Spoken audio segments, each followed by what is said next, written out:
என் அன்பார்ந்த பெற்றோர்களே, ஆசிரியர்களே, மாணவர்களே, இந்த டீனேஜ் இன்ஃபேச்சுவேஷனை பற்றி பேசிகிட்டு இருக்கோம். அதாவது 13 வயதிலிருந்து ஒரு 19 வயது வரையில் இருக்கக்கூடிய காலகட்டத்தில் ஆண் பையனுக்கும் ஒரு பெண்ணுக்கும் மனசில் வரக்கூடிய ஒரு கிளர்ச்சி,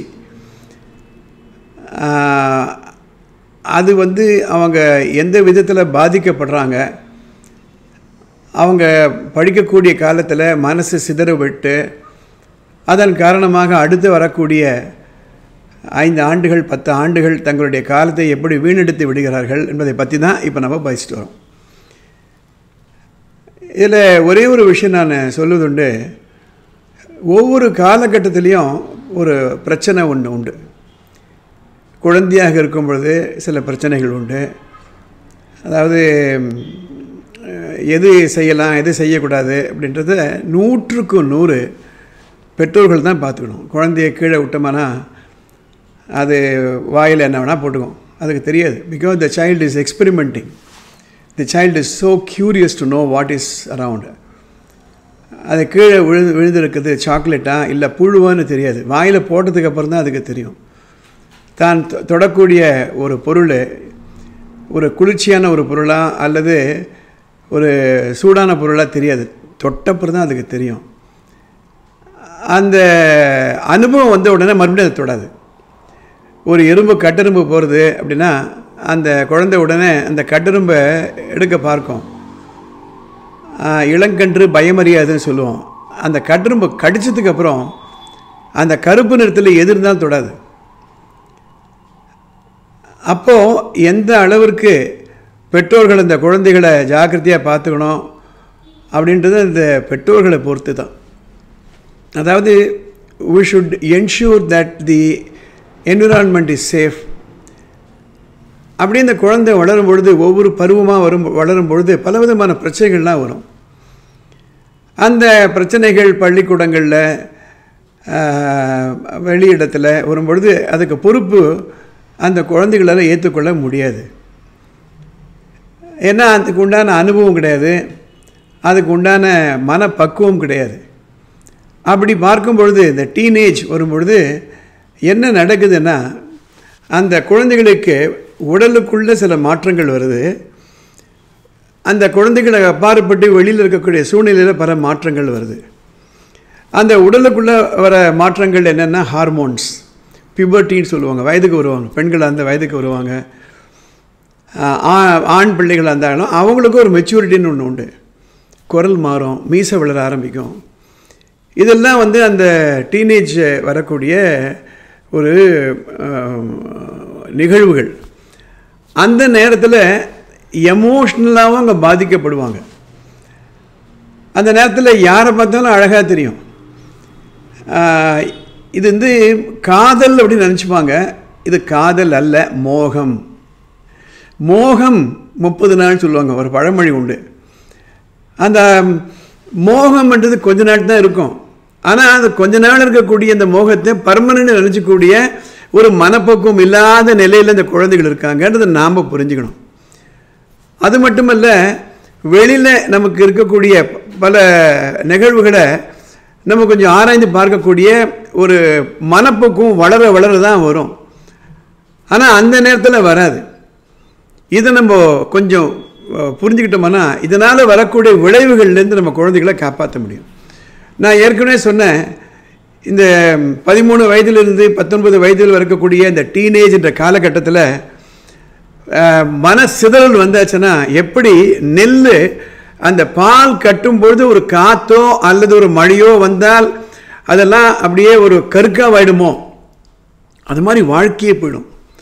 நான் என்னுடைய பர்சனாலிட்டி டெவலப்மெண்ட் வகுப்புள்ள குழந்தைகள்கிட்ட சொல்லுவேன், இந்த 15 ஆண்டுகளை நீங்கள் தாராளமாக உங்களுக்கு சாதகமாக பயன்படுத்தி கொண்டு உங்கள் நேரத்தை பயன்படுத்தி கொண்டு மனசை கட்டுப்படுத்திக்கலாம். எந்த 15 ஆண்டுகள்?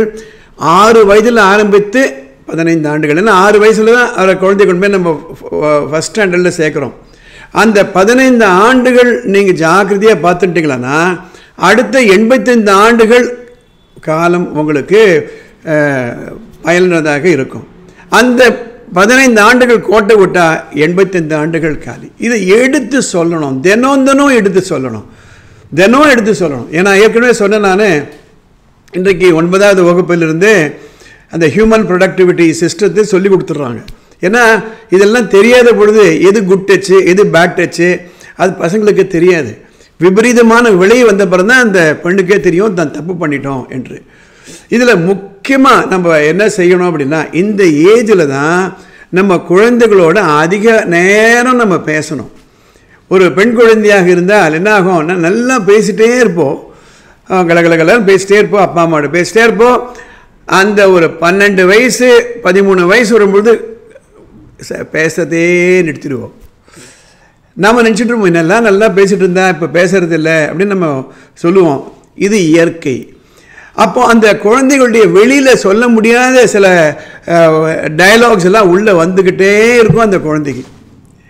யதாஸ்ருதம் ததா புத்தின்னு சொல்லுவாங்க, யதா திருஷ்டி ததா புத்தின்னு சொல்லுவாங்க. அதாவது எதை பார்க்கிறாயோ அப்படி தான் புத்தி, எதை கேட்கிறார்களோ அப்போ தான் அதே மாதிரி தான் அந்த புத்தி.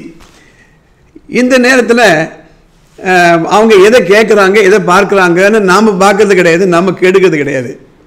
அவங்க எல்லாருக்கும் ஒரு மொபைல் ஃபோனை வாங்கி கொடுத்துட்றோம். மொபைல் ஃபோன் வாங்கி கொடுத்துட்டு இதுக்கு இயர்ஃபோன் வாங்கி கொடுத்துறோம். அவங்களுக்கு ஒரு பாஸ்வேர்டு போட்டு கொடுத்துறோம். அதில் 10ல் 9 குழந்தைகள், நான் என்னுடைய அனுபவத்தை சொல்கிறேன், 40 ஆண்டுகள் அனுபவத்தை சொல்கிறேன்.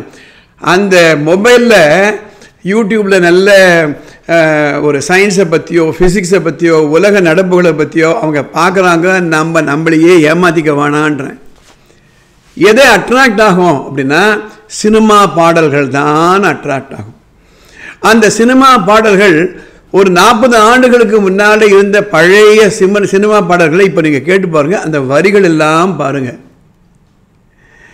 இப்போ வரக்கூடிய சினிமா பாடல்களை நீங்கள் கேளுங்க, நீங்கள் கேட்க மாட்டீங்க, கேளுங்க. அதுவும் முக்கியமாக இப்போ ட்ரெண்டாக வர சினிமா பாடல்கள்லாம் இருக்குது, அதெல்லாம் கேளுங்க. கேட்டிங்களன்னா நான் அடிக்கடி சொல்லுவது உண்டு, 60 வயசு 50 வயசு உங்களுக்கு காதல் வந்துடும். அந்த அளவுக்கு மனசை தொடர மாதிரி இருக்கும்.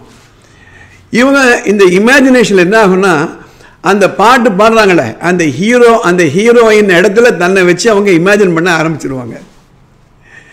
அதனால் நான் இந்த பகுதியில் என்ன சொல்ல விரும்புகிறேன் அப்படின்னா, இந்த வயதில் அந்த குழந்தைகள் மனசில் இருக்கக்கூடிய உடலில் வரக்கூடிய மாற்றங்களை நம்ம இனம் கண்டு கொள்ள வேண்டும். எப்படி முதல் 5 ஆண்டுகள் 6 ஆண்டுகள் முழுமையாக 100க்கு 100 அவர்கள் உடலுக்காக நம்ம பொறுப்பு ஏற்றுக்கொண்டோமோ, அதே போன்று இந்த 15 ஆண்டுகள் அவங்க மனதிற்கு நம்ம பொறுப்பேற்றுக்கொள்ள வேண்டும். முக்கியமாக அந்த 13 இயர்ஸ்லேருந்து. இந்த பதிவை நான் முடிவு செய்யறதுக்கு முன்னாடி சில பள்ளிக்கூடங்களுக்கு போயிருந்தேன். அங்கே இருக்கக்கூடிய மாணவர்களை பேசும்பொழுது சில பள்ளிக்கூடங்களில், என்னடா ஒன்றுமா உனக்கு கேர்ள் ஃப்ரெண்ட் இல்லை, என்னடி உனக்கு ஒன்றுமா பாய் ஃப்ரெண்ட் இல்லை, நீ மொக்க என்ற அளவில் கேலி செய்யக்கூடிய அளவில் நம்ம சமுதாயம் இயங்குகிறது. எப்படி ஒரு செப்பல் இல்லாமல் இன் பண்ணிட்டு ஒரு பையன் போனால் ஏன்டா இன்னும் செப்பல் போடலையான்னு கேட்பாங்களோ, அதே போன்று ஒரு ஸ்டேட்டஸ் சிம்பிள் ஆகிடுது. உனக்கு பாய் ஃப்ரெண்ட் இல்லையா, சேட் பண்ணுறது இல்லையா, இந்த சமுதாயத்தில் தான் நம்ம குழந்தைகள் வளர்கிறாங்க என்பதை நம்ம உணர்ந்து கொள்ள வேண்டும். சரி, இது போன்ற ஒரு ஒரு ரிலேஷன்ஷிப்பை பெற்றோர்கள் வளர்த்துக்கணுன்றதை நான் அடுத்த எபிசோடில் நான் சொல்ல போகிறேன். இந்த சேனலுக்கு சப்ஸ்கிரைப் பண்ணாதவங்க சப்ஸ்கிரைப் பண்ணுங்கள், பெல் பட்டன் அனுப்புங்க. இந்த எபிசோடை உங்களுக்கு தெரிஞ்ச எல்லா நண்பர்களுக்கும் அனுப்புங்க. ஏனென்றால் இன்றைக்கு பிரச்சனை வந்த உடனே என்ன செய்யறதுன்னு தெரியாத அளவில் பல பெற்றோர்கள் இருக்காங்க. அடுத்த எபிசோடில் பார்க்கலாம்.